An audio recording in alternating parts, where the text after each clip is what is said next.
దగ్గు తలనొప్పిలతో బాధపడే వాళ్లకి ఉదర వ్యాధుల నివారణలకి లెమన్ బామ్ మంచి మందు. సాధారణ జలుబు, ఫ్లూ, బర్డ్ ఫ్లూ వైరస్ని నివారించగల శక్తి దీనికి ఉంది. పిల్లల్లో తరచూ వచ్చే ఎంటరో వైరన్ని ఇది తగ్గిస్తుందట. దీనుంచి తీసిన తైలం పంటినొప్పిని తగ్గిస్తుంది. అందుకే దీని ఆకుల్ని హెర్బల్ టీల తయారీలోనూ సలాడ్ల అలంకరణలోనూ వాడతారు. ఈ ఆకుల పరిమళమే కాదు, అందుకు కారణమైన యూసోలిక్, రోజ్మారినిక్, ఒలియానోలిక్ ఆమ్లాలు మెదడు పనితీరుని మెరుగుపరచడం ద్వారా ఒత్తిడి, ఆందోళనన్ని తగ్గించి సాంత్వన చేకూర్చి నిద్రపట్టేలా చేస్తాయి. ఇది ఆల్జీమర్స్ని తగ్గిస్తుందట.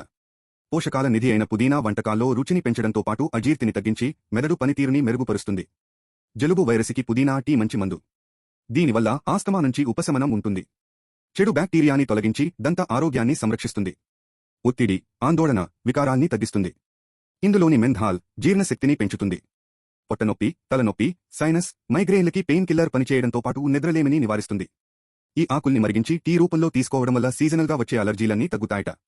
కాబట్టి అందుబాటులో ఉన్న ఔషధ మొక్కల్ని ఆహారంలో భాగంగా చేసుకుంటూ రోగనిరోధక శక్తిని పెంచుకుందాం.